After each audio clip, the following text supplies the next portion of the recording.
The last functionality I want to show you is this antenna key.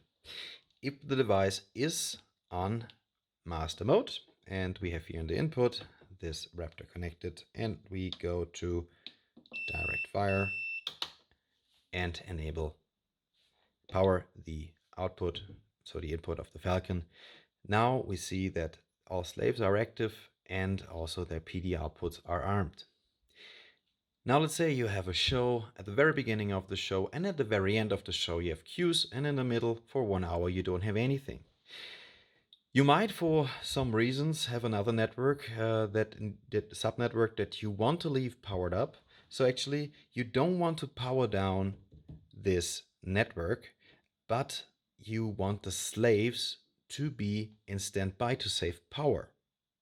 Well, of course, if you power down the master, then the slaves will be sent to standby.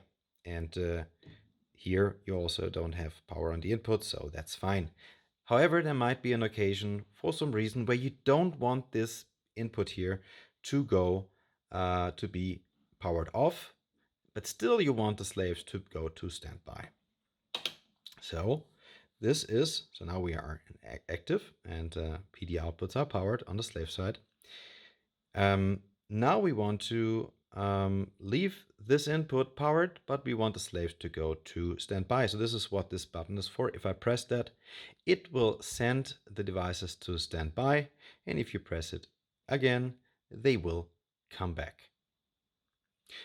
Also, let's say you send them to standby and then for some reason you decided to take the power from the input and you give it back. The devices will be sent to active also.